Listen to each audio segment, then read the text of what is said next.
আচমকা ছো মেরে হাতে থাকা প্লেটটা ছুঁড়ে ফেলে দিলেন রেয়ান। আমার হাতটা খুব শক্ত করে চেপে ধরেছেন তিনি। তার দিকে তাকাতেই আঁতকে উঠলাম। চোখগুলো ভীষণ লাল হয়ে আছে ওনার। তার এমন ভয়াবহ চেহারা দেখে আমি চুপসে গেলাম। চুপচাপ মাথা নিচু করে দাঁড়িয়ে আছি, আর আমার দৃষ্টি মাটিতে পড়ে থাকা ফুচকার দিকে। সাথে আমার নতুন ফ্রেন্ডদেরও। তাদের মুখে ভয়ের ছাপ স্পষ্ট। রেয়ানের এমন ব্যবহারে যথেষ্ট ভয় পেয়েছে তারা। হঠাৎ রেয়ান ফুচকাওয়ালার দিকে তাকিয়ে শান্তভাবে বলে ওঠেন, আপনি নিশ্চয়ই বিনা কারণে জেলে যেতে চাইবেন না। সো এই যে মেয়েটাকে দেখছেন, তাকে জীবনেও নিজের দোকানের ফুচকা খাওয়াবেন না, বুঝেছেন? রেয়ানের কথা শেষ হতেই ফুচকাওয়ালা তাড়াতাড়ি কাঁপা কাঁপা কণ্ঠে বললেন, জি স্যার। রেয়ান ফুচকাওয়ালার দিকে একবার তাকালো, তারপর তার হাতে 100 টাকার 3টি নোট দিয়ে আমার ফ্রেন্ডদের উদ্দেশ্য করে বললেন, তোমাদের ফুচকার ট্রিট আজকে আমি দিলাম। আইন্দা মীরাকে ভুলেও ফুচকার ট্রিট দেবে না, না হলে বাকিটা বুঝে নিও। বলেই আমাকে টানতে টানতে নিয়ে গেলেন গাড়ির দিকে। রেয়ান শান্তভাবে গাড়ি চালাচ্ছেন, আর আমি বসে বসে ওনার দিকে এক দৃষ্টিতে তাকিয়ে আছি। বুঝতে পারছি না তখন তার ওভাবে করার কারণ কি ছিল। আমি রেয়ানের দিকে তাকিয়ে আছি সেটা হয়তো সে বুঝতে পেরেছে, তাই উনি ড্রাইভ করতে করতেই আমাকে বললেন, কি হয়েছে, এভাবে তাকিয়ে আছো কেন? তার এমন শান্ত ব্যবহারে আমার একটু সাহস হয়। মিনমিনিয়ে তাকে বললাম, তখন ওভাবে করলেন কেন? জানেন কত মানুষ আমাদের দিকে তাকিয়েছিল, আর আমার ফ্রেন্ডরা, ওরা হয়তো আমার সাথে রাগ করেছে। তুমি ওখানে কি করছিলে? আসলে ভার্সিটি ছুটি হওয়ার অনেকক্ষণ পরও আপনি আসছিলেন না, আর আমার ফ্রেন্ডগুলো বলছিল ফুচকা খেতে। আমার ফুচকা আর আইসক্রিম অনেক পছন্দ, তাই আর মানা করিনি, খেতে চলে যাই। এতে এত রিয়্যাক্ট করার কি আছে? এতে এত রিয়্যাক্ট করার কি আছে মানে? অনেক কিছু আছে। আর ওই ছেলেটা তোমার সাথে কি করছিল? কোনটা? রাফি? হ্যাঁ, ওর সাথে কেন ফুচকা খেতে গেলে? আমি বলেছিলাম না ওর কাছ থেকে দূরে দূরে থাকতে? তার উপর তোমার ফ্রেন্ডদের 3টে মেয়ের মধ্যে 2টো ছেলে, এসব মানা যায়? তাছাড়া কি খাচ্ছিলে জানো? ফুচকা, তাও আবার ফুটপাতের। ওগুলো কি না কি দিয়ে বানায়, আর তুমি বসে বসে আরাম করে খাচ্ছিলে। যদি কিছু হয়ে যায় তোমার? এসব দেখেই তো মেজাজ খারাপ হয়েছে আমার। ওনার কথা শুনে মুহূর্তেই রেগে গেলাম আমি। এইসব কারণে তিনি রাস্তায় এমন ব্যবহার করেছেন? মানলাম রাফির থেকে উনি দূরে থাকতে বলেছেন, সেটার জন্য তো আমার সময় লাগবে, তাই না? আমি কি কাউকে মুখের উপর বলতে পারবো নাকি যে আমার থেকে দূরে থাকো, কথা বলবে না আমার সাথে? তাছাড়া কি বললেন যেন? ফুটপাতের ফুচকা ভালো নয়। উনি কি জানেন না যে রেস্টুরেন্টের ফুচকার থেকেও ফুটপাতের ফুচকা ঢের মজার? জীবনে খাননি হয়তো, তার জন্যই এমন কথা বলতে পারলেন। পার্কের একটা বেঞ্চে বসে রাগে ফুঁসছি আমি।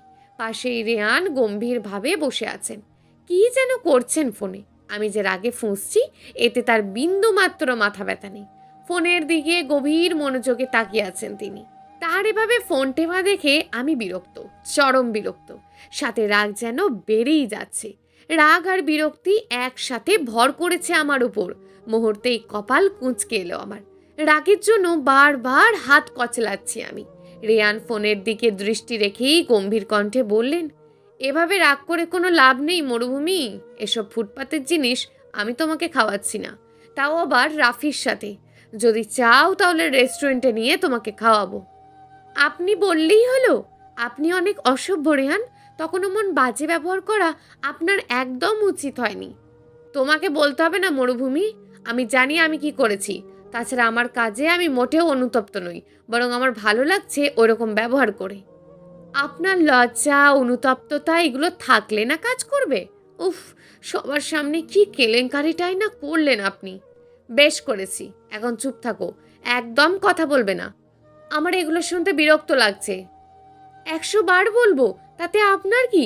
বিরক্ত লাগলে চলে যান এখান থেকে। Meera, shut up, otherwise I will kiss you. কথাটা বেশ জোরেই বললেন রেয়ান। আশেপাশের সবাই তাকিয়ে আছে আমাদের দিকে। এতে প্রচুর অস্বস্তি লাগছে আমার, তার সাথে লজ্জাও। লজ্জা যেন আমার মাথার উপর চড়ে বসেছে। কিন্তু রেয়ানের কিছুই হচ্ছে না। সে এখনো ফোন চালাচ্ছেন, একদম স্বাভাবিক, যেন কিছুই হয়নি। কিন্তু আমি তো আর এভাবে বসে থাকতে পারবো না। আমার লজ্জা জিনিসটা আছে, যা রেয়ানের মধ্যে নেই, মোটেও নেই। রেয়ানের দিকে একবার তাকিয়ে সোজা হাঁটা ধরলাম সামনের দিকে। কয়েক কদম গিয়েই পিছনে তাকালাম আমি। ভেবেছিলাম রেয়ান হয়তো আমার পিছন পিছন আসছে, কিন্তু না, মহাশয় এখনো ফোন টেপাটিপি করতে ব্যস্ত। বুঝতে পারছি না ফোনে কি এমন করছেন তিনি। তার এমন ফোন চালানো দেখে আমার রাগটা যেন আরও বেড়ে গেল। ইচ্ছে করছে তার সামনে গিয়ে কয়েকটা কড়া কথা শুনিয়ে দিই, কিন্তু আমি নিরুপায়। এমনটা করতেও পারবো না, তাও আবার পাবলিক প্লেসে। কিন্তু সামনাসামনি বলতে না পারলে কি হয়েছে, মনে মনে তো বলতে পারবো। তাই তাকে মনে মনেই কয়েকটা কড়া কথা বলতে আবার সামনের দিকে হাঁটা লাগলাম আমি। হঠাৎ রিয়ান এসে আমার হাতটা ধরে ফেললো। আমি হাত ছাড়াতে নিলেই পকেটে থাকা সানগ্লাস বের করে চোখে দিতে দিতে বলে উঠলেন, তুমি তো দেখি আস্ত একটা সাপ, মরুভূমির সাপ। এত নাড়াচাড়া করো কেন তুমি? আই গেস এখন তোমাকে কোলে নেওয়া উচিত আমার। ওনার কথা শুনতেই চোখ বড় বড় হয়ে গেল আমার। আগের বার কি হয়েছিল সেটা আমি এখনো ভুলিনি, আর সে আসছে আবার আমাকে কোলে নিতে। অত্যন্ত ঝাঁঝালো কণ্ঠে বললাম, খবরদার, মোটেও এমন করবেন না, না হলে আমি কিন্তু। তুমি কিন্তু কি কিস করবে আমাকে? তাহলে করো, I am waiting for that. সাথে সাথে আমার চোখ আরও বড় বড় হয়ে গেল। রাস্তার মধ্যে কী সব বাজে কথা বলছেন উনি। ওনার লজ্জা না থাকলে কি হয়েছে, আমার তো আছে। আমার তো লজ্জা লাগছে। তবুও নিজের ঝাঁঝালো কণ্ঠে আবারও বললাম, অসভ্য, চরম অসভ্য। আপনার সাথে কোনো কথাই নেই আমার, সামনে আসবেন না আমার। কথাটা শুনে বাঁকা হাসলেন উনি। তারপর দু হাত পিছনে নিয়ে আমার দিকে একটু ঝুঁকে বলে উঠলেন, কেন, লজ্জা লাগছে বুঝি? আমি কিছু বললাম না। মুখ ভেঙচি দিয়ে আবারও সামনের দিকে হাঁটা দিলাম। আমার পিছন পিছন রেয়ানও আসছিল। পাশাপাশি হাঁটছি আমি আর রেয়ান। হঠাৎ রেয়ান আমার হাত শক্ত করে ধরল। তারপর সামনের দিকে তাকিয়ে থেকেই শান্ত স্বরে বললেন, একা ফেলে রাখার জন্য কি তোমাকে ভালোবেসেছি আমি? কখনো না। তাহলে আমাকে রেখেই হাঁটা ধরলেন কেন? আর এই যে দেখছো তোমার হাতটা ধরেছি আমি, এটা কিন্তু আর ছাড়ছি না। গাড়িতে বসার সামনে রেয়ান আর আমি বসে আছি প্রায় অনেকক্ষণ। কারোর মুখে কোনো কথা নেই, চুপচাপ বসে আছি দুজনে। আশেপাশে পাখির কিচিমিচির শব্দ শোনা যাচ্ছে। বৃষ্টি আসবে আসবে ভাব। কেমন যেন অন্ধকার হয়ে আছে চারপাশটা। সেদিকেই তাকিয়ে আছি আমি। অবশেষে নীরবতা ভেঙে রিয়ান বলে ওঠেন, এভাবে আর কতদিন মীরা? আমাকে বিয়ে করলে তোমার সমস্যা কোথায়? কোনো সমস্যাই নেই।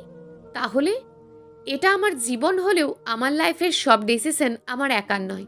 এতে আমার মা আর রিহানের মতও লাগবে। আমি জানি রিহান আপনার জন্য পাগল। আপনাকে বাবার অধিকার দিতে ও এক পায়ে রাজি। কিন্তু মা, তিনি আপনাকে পছন্দ করেন না। তার মতামতই সবচেয়ে গুরুত্বপূর্ণ আমার জীবনে। তাছাড়া আমারও মনে হতে হবে যে হ্যাঁ, এখন আমি আপনাকে বিয়ে করব, আপনাকে বিশ্বাস করতে পারবো। তুমি কি আমাকে বিশ্বাস করো না? করি, কিন্তু কোথাও যেন একটা বাধা কাজ করে। আমার কথা শুনে একটা দীর্ঘশ্বাস ফেললেন রেয়ান। তারপর শান্ত স্বরে বললেন, অনেক দেরি হয়ে গেছে, তোমার এখন যাওয়া উচিত। হুম বলেই বের হয়ে গেলাম গাড়ি থেকে। রেয়ানের দিকে একবার তাকিয়ে চলে যেতে লাগলাম বাসার দিকে। হঠাৎ রেয়ান আবারও বলে উঠলেন, মেয়েরা শোনো। জি? কালকে রেডি থেকো, আমার বোনকে পাত্রপক্ষ দেখতে আসবে। আমি চাই তুমি আর রিহানও যাও আমার সাথে। তাছাড়া মা আর আমার বোনের সাথে তোমাকে পরিচয় করিয়ে দেব। আচ্ছা, আর একটা কথা, তোমার মনকে বলবে আমাকে যেন সে বিশ্বাস করে। আর রইল তোমার মায়ের কথা, ওনাকে কালকের মধ্যে ইমপ্রেস করে ফেলবো আমি।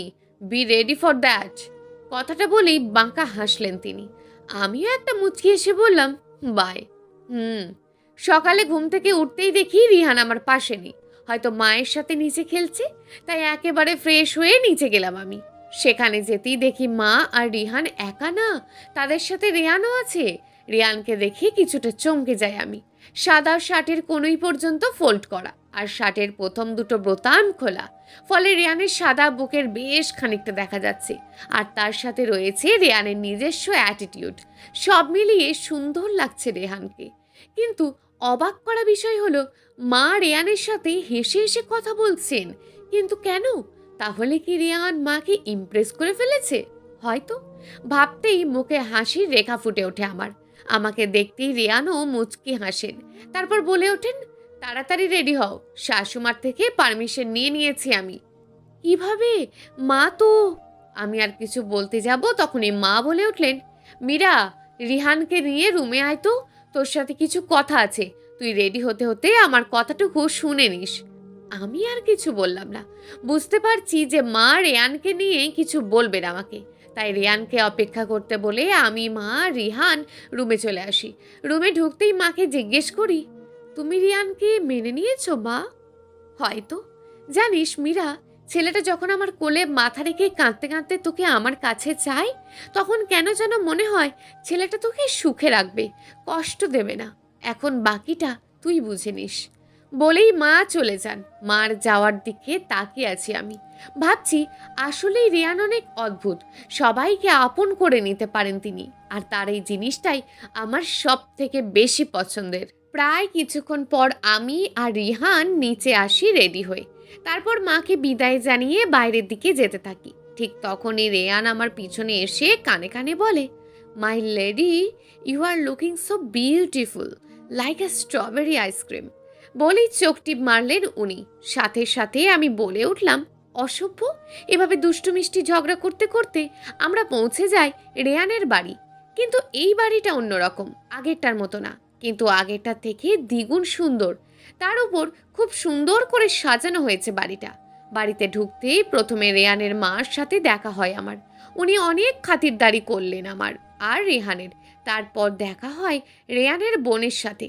রেয়ানের মতন তার বোনও অনেক সুন্দর। ওনার বোনের নাম দ্বিধা। দ্বিধা আমাকে দেখতেই জড়িয়ে ধরে। তারপর বলে ওঠে, কেমন আছো ভাবি? ভাবি কথাটা শুনে চোখ বড় বড় হয়ে গেল আমার। পরক্ষণেই নিজেকে সামলে নিয়ে রেয়ানের দিকে তাকালাম। সে আমার দিকে তাকিয়ে তাকিয়ে মুখ টিপে হাসছেন।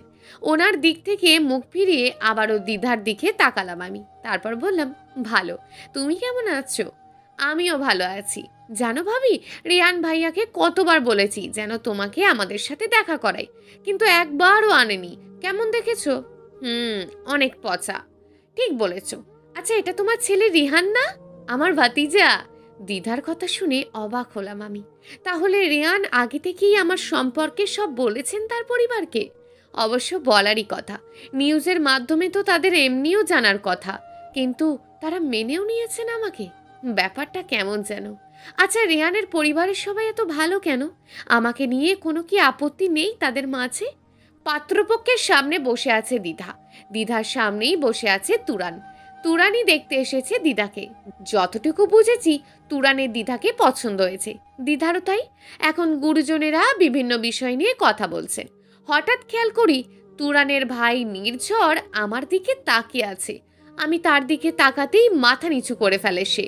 তারপর তুরানের বাবার কানে কি যেন বলে। সাথে সাথে তিনি নির্ঝরের দিকে চোখ বড় বড় করে তাকান। পরক্ষণে রেয়ানের বাবা মিস্টার আজিজ সাহেবকে কিছু বলার চেষ্টা করতে শুরু করেন, কিন্তু কেন যেন পারছেন না বলতে। প্রায় অনেকক্ষণ পর সাহস করে বললেন, আসলে বেয়ান, ওই যে মেয়েটা গোলাপি শাড়ি পরা, ওকে আমার ছোট ছেলে নির্ঝরের পছন্দ হয়েছে। যদি চান তাহলে তোরানের দ্বিধার সাথে বিয়ে হওয়ার পরপরই নির্ঝরের সাথে এই মেয়ের সাথে বিয়ে করিয়ে দেব। কথাটা শুনে অবাক না হয়ে পারলাম না, কারণ গোলাপি শাড়ি পরা মেয়েটা আমি। আচ্ছা, তুরানের বাবার মাথাটা তা গেছে নাকি? তাছাড়া রেয়ান আর আমার ব্যাপারে তো অনেক নিউজ হয়েছে, সেগুলো কি দেখেননি এই লোক? দেখলে তো এভাবে বিয়ের প্রস্তাব দেওয়ার কথা না। তাও আবার রেয়ানের সামনে। রীতিমতো হাত পা কাঁপাকাঁপি শুরু হয়ে গেছে আমার। আজকে মনে হচ্ছে একটা মার্ডার হয়েই যাবে। ভাবতেই রেয়ানের দিকে তাকালাম আমি। মাথা নিচু করে শান্তভাবে দাঁড়িয়ে আছেন উনি। তার এই শান্ত রূপ দেখে মনে হচ্ছে এটা ঝড়ের পূর্বাভাস। রেয়ান শান্তভাবে দাঁড়িয়ে থাকলেও তাকে দেখে বোঝা যাচ্ছে সে রেগে আছে, প্রচুর রকমের রেগে আছে। ইতিমধ্যে তার চোখ মুখ পুরো লাল হয়ে আছে। তার সাথে কপালের রগটাও স্পষ্ট বোঝা যাচ্ছে। আমি সহ রেয়ানের পরিবারের প্রত্যেকটা সদস্য তার দিকে তাকিয়ে আছি। সবার মুখেই একটা আতঙ্কের চাপ। এখন কি করবে রেয়ান? আমাদের এভাবে রেয়ানের দিকে তাকাতে দেখে তুরানের বাবা মিস্টার আজিজ আহমেদকে বললেন, বেআইন, কোনো কি সমস্যা হয়েছে? প্রত্যুত্তরে মিস্টার আজিজ আহমেদ কিছু বলতে যাবে তার আগেই রেয়ান মাথা নিচু করা অবস্থায় গম্ভীর কণ্ঠে বলে ওঠেন, আপনি কি নিউজ দেখেননি? কিসের নিউজ রেয়ান? এবার রেয়ান মাথা তুলে তাকালেন, সাথে সাথে আঁতকে উঠলাম আমি। রেয়ানের চোখ ভীষণ লাল হয়ে আছে, যেন এখনই আগুন বের হবে তার চোখ দিয়ে। কিন্তু উনি এখনো শান্তভাবে দাঁড়িয়ে আছেন, উল্টোপাল্টা কিছু করছেন না। হঠাৎ রেয়ান আমার দিকে এগোতে এগোতে তুরানের বাবা বললেন, আমার আর মীরার ব্যাপারটা নিয়ে। মীরাকে? কথাটা শুনে রেয়ান হেসে দিলেন, তারপর তাচ্ছিল্য ভরা কণ্ঠে বলে উঠলেন, যাকে নিজের ছোট ছেলের বিয়ের জন্য দেখছেন তার নামই জানে না? স্ট্রেঞ্জ। এই গোলাপি শাড়ি পরা মেয়েটা তাহলে মীরা? জি। বলতে বলতেই রিয়ান আমার পাশে এসে দাঁড়ান, তারপর আমার কোমর ধরে টেনে নিজের সাথে একদম মিশিয়ে নিয়ে নির্ঝরের দিকে তীক্ষ্ণ দৃষ্টি নিক্ষেপ করে বলে ওঠেন, for your kind information, Meera আমার বউ। মিডিয়াতেও এসব ব্যাপারে অনেক কথা হয়েছে, সেগুলো কি দেখেননি আপনি? কথাটা শুনে নির্ঝর আর তুরানের বাবা মা কেমন চুপসে গেলেন। আমতা আমতা করে তুরানের বাবা রেয়ানকে বললেন, আসলে রেয়ান, আমরা গত পরশুই কানাডা থেকে দেশে এসেছি, তাই তোমাদের ব্যাপারে টিভিতে তেমন কোনো খবর দেখিনি। মীরা যে তোমার বউ সেটা আমরা জানতাম না, জানলে এমন ভুল কখনো হতো না, মাফ করে দিও আমাদের। বিনিময়ে রেয়ান কিছু বললেন না, সে এখনো তীক্ষ্ণ দৃষ্টি নিয়ে নির্ঝরকে দেখে যাচ্ছে, যেন পারলে এখনই খুন করে ফেলবেন তাকে। কিছুক্ষণ ওভাবে তাকিয়ে থেকে রেয়ান আমার হাতটা টান দিয়ে কোথায় যেন নিয়ে যেতে লাগলেন। যাওয়ার আগে একবার নির্ঝরের দিকে তাকিয়েছিলাম আমি, সে করুণ দৃষ্টিতে আমার দিকে তাকিয়ে আছে। কিন্তু এটা আমার কি? আমার তো ভয় লাগছে রেয়ানকে নিয়ে, তার এমন শান্ত আচরণ যে হজম হচ্ছে না আমার। রেয়ান আমাকে একটা রুমে নিয়ে এসেছেন, রাগে গজগজ করছেন উনি, পিছন ফিরে পাশে থাকা টেবিলে জোরে একটা লাথি দেন, অতঃপর নিজের চুল টেনে ধরেন, যেন অনেকক্ষণ পর নিজের রাগটা বের করতে পেরেছেন উনি। পিছনে ফিরে থাকার কারণে তার মুখ দেখতে না পারলেও বুঝতে পারছি তার মুখ এখন হয়তো ভীষণ লাল হয়ে আছে। ভাবতে ভাবতে রেয়ান আবারও টেবিলে লাথি দেন, এবার কিছুটা জোরেই লাথি দেন উনি, ফলে কেঁপে উঠলাম আমি, কিছু বলার শক্তি নেই আমার, ভয়ে রীতিমতো হাত পা কাঁপছে আমার। রেয়ান কিছুক্ষণ স্থিরভাবে দাঁড়িয়ে থাকলেন, পরক্ষণে আমার দিকে ফিরে আমার গালে আলতো করে নিজের দুই হাত রেখে শান্ত কণ্ঠে বললেন, একমাত্র তুরানের ভাই দেখে ওই ছেলেটা এখনো সুস্থ আছে। ইচ্ছে তো করছে এখনই গিয়ে ওই ছেলের এনকাউন্টার করে দিই, কিন্তু আফসোস সেটা পারছি না আমি। কিন্তু তাকে শাস্তি তো আমি দেবই। আমার মীরার উপর নজর দিয়েছে সে, 1 মাস অন্তত হসপিটালে ভর্তি থাকতে হবে তার। কথাটা শুনে চোখ বড় বড় হয়ে গেল আমার। কোনো মতে কাঁপা কাঁপা কণ্ঠে রেয়ানকে জিজ্ঞেস করি, কি কি করবেন আপনি? বেশি কিছু না, জাস্ট হাত পা ভেঙে দেব। বিছানার এপাশ ওপাশ করছি শুধু, বারবার রেয়ানের কথাগুলো মনে পড়ছে আমার। সত্যি সত্যি কি এমন কিছু করবেন নাকি উনি? প্রশ্নটা যেন বারবার মস্তিষ্কে বাড়ি খাচ্ছে। আমার ভাবনার বিচ্ছেদ ঘটিয়ে হঠাৎ ফোনের রিংটন বেজে উঠল। ফোন চালু করতেই দেখি রেয়ানের মেসেজ, সেখানে লেখা, নিচে আসো তাড়াতাড়ি, কাজ আছে। একটু আগেই না রেয়ান বাসায় পৌঁছে দিলেন, তখন তো কিছু বলেননি, তাহলে এখন আবার কিসের কাজ? ভাবতে ভাবতেই পা বাড়ালাম রেয়ানের কাছে যাওয়ার উদ্দেশ্যে। নিচে যেতেই দেখি রোয়ান বুকে হাত দিয়ে গেটের সামনে হেলান দিয়ে দাঁড়িয়ে আছেন। আমাকে দেখতেই সোজা হয়ে দাঁড়ান তিনি। একটু আগেই তো আপনি আমাকে দিয়ে গেলেন, এখন আবার আসলেন যে? আসলে তোমাকে একটা কথা বলার ছিল। হ্যাঁ বলুন। রেয়ান কিছুক্ষণ চুপ থেকে আবারও বললেন, আমি কি তোমাকে একটু জড়িয়ে ধরতে পারি মীরা? কথাটা শুনে অবাক হলাম আমি। আনমনি মুখ থেকে বের হয়ে গেল হ্যাঁ। সাথে সাথে রেয়ান শক্ত করে জড়িয়ে ধরলেন আমায়, তারপর নরম স্বরে বলে উঠলেন, আমাকে 1 সপ্তাহের জন্য এই শহরের বাইরে যেতে হবে মরুভূমি, একটা মিশন আছে আমার। কালকে সকাল সকাল আমি আর আমার ফুল পুলিশ ফোর্স বের হয়ে যাব। একটু আগেই জানলাম এটা, তাছাড়া সকালে তো আসতে পারবো না, তাই এখন চলে আসলাম। তাই চিন্তা করবে না একদম, আমি জলদিই চলে আসবো। ততদিনে নিজের খেয়াল রাখবে, রেহানকে বলবে তার বাবা যখন আসবে তার জন্য অনেকগুলো মজা নিয়ে আসবে। কাঁদতে একদম বারণ করবে ওকে, কেমন? বলিয়ে আরো শক্ত করে জড়িয়ে ধরলেন আমায়। কিন্তু আমার কোনো ভাব গতি পাল্টায়নি, স্থির দাঁড়িয়ে আছি। রেহান এখন যা বললো তা বোঝার চেষ্টা করছি আমি। আসলেই কি রেহান 1 সপ্তাহের জন্য চলে যাবে? তাকে কি পুরো 1 সপ্তাহ দেখতে পাবো না আমি? ভাবতেই কেঁপে উঠলাম, বুঝতে পারছি না এখন কেমন রিয়াক্ট দেওয়া উচিত আমার। প্রায় অনেকক্ষণ রেয়ান আমাকে এভাবেই জড়িয়ে ধরে থাকেন, তারপর আস্তে আস্তে সরে আসেন আমার থেকে। তার চোখে জল স্পষ্ট। আচ্ছা উনি কাঁদছেন কেন? ওনারও কি আমার মতন কষ্ট হচ্ছে? 1 সপ্তাহ না দেখতে পাওয়ার কষ্ট? কিন্তু তাতে কি, ভিডিও কল তো আছেই। তাহলে ভাবতেই ভুরু কুঁচকে এলো আমার। আমাকে এভাবে ভুরু কুচকাতে দেখে হেসে দিলেন রেয়ান। হাসতে হাসতেই বললেন, এভাবে ভুরু কুচকে আছো কেন? না, এমনি। কথাটা শুনে আবারও হাসলেন উনি। তারপর আলতো করে আমার গালে হাত রেখে বলে ওঠেন, ভয় নেই, কিচ্ছু হবে না আমার। খুব তাড়াতাড়ি ফিরবো তোমার কাছে। আর শুনো, ভাববেন না যে যাচ্ছি গা দেখে ওই নির্ঝর নাকি ফিরঝর হোয়াট এভার ওই ছেলের সাথে কিছু করবা। মিশন থেকে এসে ওয়েটারের টার্গেট করব আগে। কথাটা শুনে আবারও ভুরু কুচকে এলো আমার। রিয়ানের চোখে চোখ রেখে বলে উঠলাম, লাইক সিরিয়াসলি? এখনও আপনার মাথায় এসব ঘুরছে? অবভিয়াসলি, আফটার অল আমার মরুভূমির দিকে নজর দিয়েছ। আপনার কিচ্ছু হবে না, আপনি একটা গুন্ডা পুলিশ, সেটা কি জানেন? তাই নাকি? তাহলে তো গুন্ডামি দেখানোই উচিত, কি বলো? একদম না, এখন যান, অনেক দেরি হয়ে গেছে, সকালে আবার আপনাকে উঠতে হবে। হুম, বলেই আমার কপালে একটা গম্ভীর চুমু এঁকে দিলেন রোয়ান। তারপর শান্ত স্বরে বললেন, নিজের, রেহানের আর শাশুমার খেয়াল রেখো, চললাম। বলেই চলে যেতে লাগলেন রেয়ান। আর আমি তার যাওয়ার দিকে তাকিয়ে আছি। এই শেষ দেখা তার সাথে। 1 সপ্তাহর আগে আর সামনাসামনি দেখা হবে না ভাবতেই ভিতর থেকে একটা দীর্ঘশ্বাস বেরিয়ে এলো আমার। বাসায় চলে যেতে নেব, তখনই হঠাৎ রেয়ানের কণ্ঠ শুনতে পাই। সামনে তাকাতেই দেখি রেয়ান প্যান্টের পকেটে হাত রেখে দাঁড়িয়ে আছেন। হালকা জোরে বলে ওঠেন, বাই বেনিওয়ালি। তার কথা শুনে অবাক হয়ে তাকালাম তার দিকে। আমার অবাক হওয়া দেখে তিনি বাঁকা হাসলেন।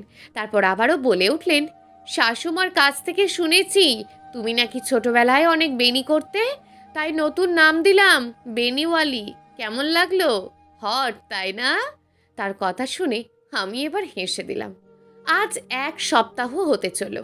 খুব একা একা লাগছে নিজেকে এই কদিনে। মিস করা যে কি তা আজ বুঝতে পারছি আমি। খুব ইচ্ছে করছে রিয়ানকে দেখতে, কিন্তু তার কি দেখতে ইচ্ছে করে না আমাকে? হয়তো না। একবার তো ভিডিও কলও দেননি উনি। ভিডিও কল কি, এমনি কল তো তিনি কম দেন, আবার ভিডিও কল। আগে তো প্রতিদিন 10টা 12টা কল দিতেন, আর এখন দিনে মাত্র 3-4টে কল দেন। তাও খুব কম কথা বলেন, কেমন আছি, রিহান কেমন আছে, ভালো আছে নাকি, আমরা নিজেরা নিজেদের খেয়াল রাখছি নাকি, এই তো এইগুলো। তার এসবে খুব কষ্ট পাই আমি। উনি কি বোঝেন না ওনার সাথে কথা বলবো আমি? অনেকগুলো কথা। বারবার ফোনের দিকে তাকাচ্ছি, রিয়ানকে কল দেব কি দেব না বুঝতে পারছি না। অবশেষে দিয়েই ফেলি। 2-3বার রিং হতেই ফোনটা কেটে দেন উনি। তারপর আবারও কল ব্যাক করেন। কল রিসিভ করতেই তাকে কিছু বলার সুযোগ না দিয়ে বলে উঠি, এত পাষাণ কেন আপনি? একটুও আমার কথা মনে পড়ে না আপনার? প্রত্যুত্তরে তিনি খুব শান্ত স্বরে বলেন, কি হয়েছে? আমি আপনাকে দেখব, এই তো কাল বাদে পরশুই চলে আসবে তোমার কাছে। পরশুদিন? কিন্তু আপনার তো কালকে আসার কথা। আসলে কাজটা তো এখনো শেষ হয়নি, তাই। আমি কিছু জানি না, আপনি কালকেই আসবেন। আসবেন মানে আসবেন। দেখো মীরা, আমি একজন পুলিশ, সব সময় দেশের জন্য লড়াই করতে হয় আমাকে। এটা আমার দায়িত্ব। তুমিই বলো, আমি কি আমার দায়িত্বকে ফেলে চলে আসবো তোমার কাছে? কথাটা শুনে শান্ত হয়ে গেলাম আমি। সত্যিই তো, আমার জন্য নিজের দায়িত্ব কেন ফেলে আসবেন উনি? সবার আগে নিজের দেশ, তারপর সব কিছু। উনি যা করছেন সব দেশের জন্যই তো করছেন, তাই না? আমার তাকে উৎসাহ দেওয়া উচিত। তার বদলে আমি কি করছি? তাকে এগুলো বলছি। ভাবতে নিজের ওপর নিজেরই রাগ লাগছে আমার। আমাকে চুপ থাকতে দেখে উনি আবারও বলে উঠলেন, তাছাড়া আমি তোমার কাছে এসেই বা কি করব? তুমি তো আমাকে বিয়েই করনি। ভাবছি এখানেই একটা মেয়েকে দেখে বিয়ে করে ফেলবো। কি বললেন আপনি? আবার বলুন তো। যা শুনেছো তাই বলেছি মাই লেডি। কথাটা শুনে আমার রাগ হলো প্রচুর। সামান্য বিয়ের জন্য উনি এমন বলছেন আমায়? কিছুটা ঝাঁঝালো কণ্ঠে তাকে বললাম, আপনি যা বলেছেন তা ফেরত নিন এক্ষুনি, আর তাড়াতাড়ি আসবেন। আপনি আসলেই আমি আপনাকে বিয়ে করব। তখন দেখব কিভাবে অন্য কাউকে বিয়ে করেন। কথাটা বলি জিভ কাটলাম আমি। রাগের বশে কি বলে ফেলেছি আমি, ভাবতেই লজ্জা লাগছে। এদিকে আমার কথা শুনে রিয়ান কাঁচতে কাঁচতে শেষ। হয়তো আমার এমন কথা আশা করেননি সে। কাঁচতে কাঁচতেই বললেন, আর ইউ সিরিয়াস? অবশ্যই, এতে এত জিজ্ঞাসা করার কি আছে? বাহ বাহ, তুমি তো দেখি রোম্যান্টিক হয়ে গেছো মরুভূমি। তুমি জাস্ট ওয়েট করো, আমি খুব তাড়াতাড়ি আসবো তোমার কাছে। আফটার অল বিয়ে হবে আমার। আচ্ছা মরুভূমি, একটা কাজ করো, বাসরে আমরা কি কর। আর কিছু বলার আগে ফোনটা কেটে দিলাম আমি। উনি কত বড় অসভ্য তার বারবার প্রমাণ দেন। এসব কথা কেউ বলে? আসলে উনি অসভ্য, অনেক অনেক অনেক অসভ্য। খোলা আকাশের নিচে দোলনায় বসে আছি আমি। চোখ থেকে টপ টপ করে পানি পড়ছে, যেন বুকে অনেক কষ্ট জমা হয়ে আছে আমার। আমার ঠিক সামনে দাঁড়িয়ে আছে রেয়ান। আমার কষ্ট দেখে তিনি কাতর, কিন্তু তা প্রকাশ করছেন না। যথাসম্ভব হাসার চেষ্টা করছেন উনি, যেন হাসি দিয়ে বোঝাতে চাইছেন, আমি ঠিক আছি মীরা, এত কাঁদার কি আছে, দেখো আমি হাসছি। কিন্তু সে কি জানে তার হাসার কারণ আমি জানি? আমার কষ্ট দূর করার জন্য যে সে হাসার চেষ্টা করছে তা আমি বুঝতে পারছি। হয়তো জানে, কিন্তু তাও ব্যর্থ চেষ্টা চালিয়ে যাচ্ছেন উনি। যদি একটু কষ্ট কমে আমার, কিন্তু তার এমন চেষ্টা দেখে আমার কষ্ট যেন আরও বেড়েই চলেছে। তার জন্যই হয়তো কান্না কমার বদলে আরও বেড়ে গেছে। এক সময় হিচকি উঠে যায় আমার। তা দেখে নিজেকে আর ধরে রাখতে পারলেন না উনি। করুণ দৃষ্টি নিক্ষেপ করে তাকিয়ে আছেন আমার দিকে। আমার পাশে বসে আলতো করে আমার হাত ধরে বলে ওঠেন, এত কাঁদছো কেন? আমি তো সুস্থ, তাই না? হাঁটতে চলতেও পারছি। তাহলে? ওনার কথা শুনে কান্না ভেজা কণ্ঠে তাকে বললাম, আপনার সাথে আমার কোনো কথা নেই। এমন বড় একটা অ্যাক্সিডেন্ট হলো, আর আপনি আমাকে একটুও জানানোর প্রয়োজন বোধ করলেন না। How could you? জানালে তুমি খামোখা টেনশনে থাকতে। তাছাড়া আমি কি ইচ্ছে করে অ্যাক্সিডেন্ট করেছি নাকি? ভুলে হাতে গুলি লেগে গিয়েছিল, ব্যাস এতটুকুই। ব্যাস এতটুকু? কেন? ভুলেই বা হাতে গুলি লাগবেটা কেন? নিজের ওপর একটু খেয়াল রাখা যায় না? আর মাথায়, মাথায় কিভাবে ব্যথা পেয়েছেন আপনি? ক্রিমিনালদের সাথে ধস্তাধস্তির সময় পেয়েছি। বিনিময়ে আমি আর কিছু বললাম না। কথা বলবো না তার সাথে, আমি অভিমান করেছি, অনেক অভিমান। এত কিছু হলেও আর সে আমাকে একটুও জানালো না। এমন কেন উনি? একটু জানালে কি খুব বেশি ক্ষতি হতো? আমাকে চুপ থাকতে দেখে রেয়ান এবার শান্তভাবে বলে উঠলেন, প্রেয়সী আমার, এত কান্না অভিমান জেদ কোথায় রাখো তুমি? আচ্ছা, সে কি জানে তাকে কাঁদলে কতটা কিউট লাগে? ইচ্ছে করে তার ওই লাল গালটা টেনে দিতে। কিন্তু যখন সে আনন্দের সাথে হাসে, তখন ইচ্ছে করে তার আনন্দের সাথে মিলে আমিও হাসি। তাকে বলো, সে কি চায় তার আনন্দের সাথে হাসতে, নাকি সে যখন কাঁদবে তখন আস্তে করে তার গাল টেনে দিতে? কোনটা? কথাগুলো শুনে গলে গেলাম আমি, যেন আমার সব অভিমান জেদ রাগ নিমেষেই হাওয়ায় মিশে গেছে। তার এসব কথা শুনলে যে আমার মন নরম হয়ে যায়। রেয়ানের দিকে আর চোখে তাকাতেই দেখি সে আমার দিকেই তাকিয়ে আছেন, হয়তো উত্তরের আশায়। তাই ধীরে ধীরে তার কাছে গিয়ে তাকে জড়িয়ে ধরলাম। তারপর বললাম, দুটোই চাই আমার, দেবেন আমাকে? কথাটা শুনে হাসলেন উনি। পরক্ষণে সেও জড়িয়ে ধরলেন আমায়। তার মনে শুধু একটা কথাই ঘুরছে, আমার মরুভূমিটা আজকে সত্যিই আমার হলো। আমি পেরেছি তাকে আমার করতে। হঠাৎ ফোনের রিংটন বেজে উঠল। মাথা উঁচু করে রেয়ানের দিকে তাকাতেই দেখি উনি চোখ বন্ধ করে আছেন। তার কাছ থেকে সরে আস্তে আস্তে বললাম, রেয়ান, আপনার ফোন বাজছে।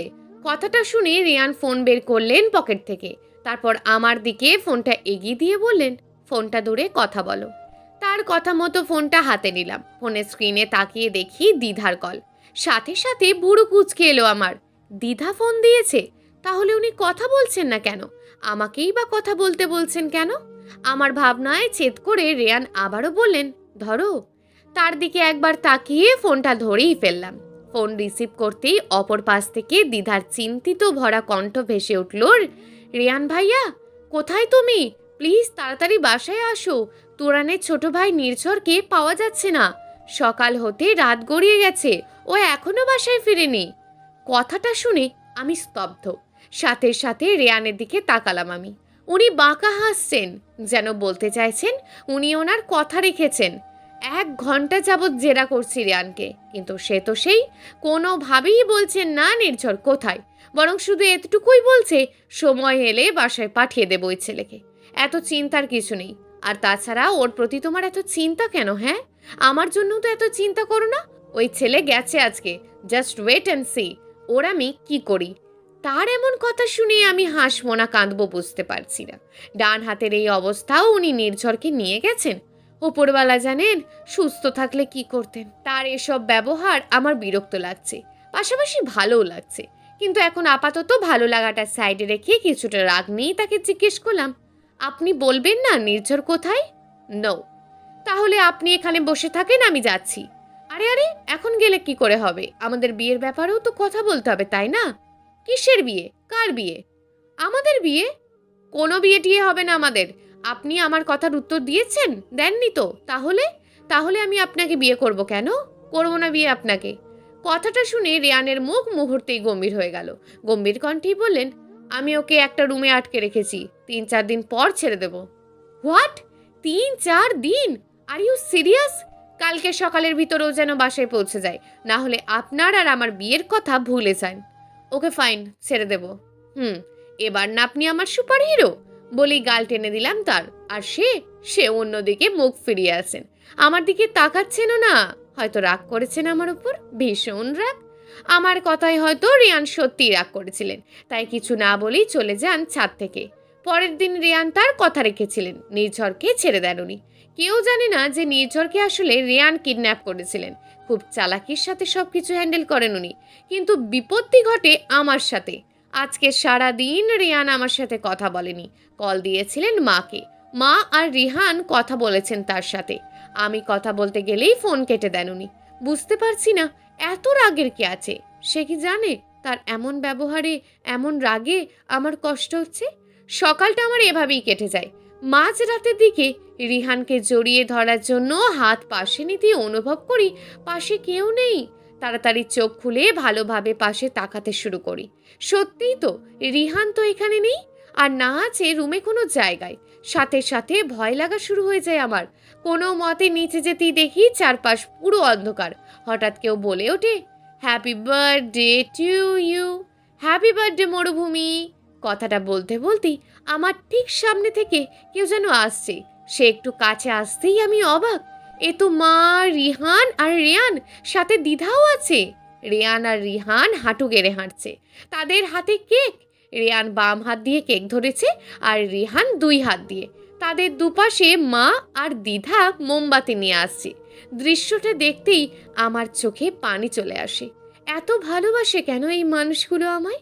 আমি কি আদৌ এদের ভালোবাসার যোগ্য? হয়তো। তারা ধীরে ধীরে আমার একদম কাছে চলে আসে। রেয়ান একটা মুচকি হেসে আমাকে বলেন, সো মাই ডিয়ার হবু বউ, কেকটা কেটে আমাদের উদ্ধার করুন প্লিজ। কথাটা শুনে এবার আর রাগ করলাম না, বরং হেসে দিলাম। তার ভালোবাসা যে এমনই, সামনে প্রকাশ না করলেও তার কাজকর্ম দিয়ে সে বুঝিয়ে দেয় যে সে কতটা ভালোবাসে আমায়। আমি খুশি মনে কেকটা কাটলাম। প্রথমে মাকে খাওয়ালাম আমাকে এত সুন্দর পৃথিবীতে জন্ম দেওয়ার জন্য। তারপর রিহানকে, আমার ছোট্ট দুনিয়াকে এত বড় করে দেওয়ার জন্য। এরপর রিয়ানকে, আমাকে এত এত ভালোবাসার জন্য। আর অবশেষে দ্বিধাকে, আমার এত ভালো বোন হওয়ার জন্য। চলবে গল্প সে কি জানে, লেখক ঈশানুর তাসমিয়া।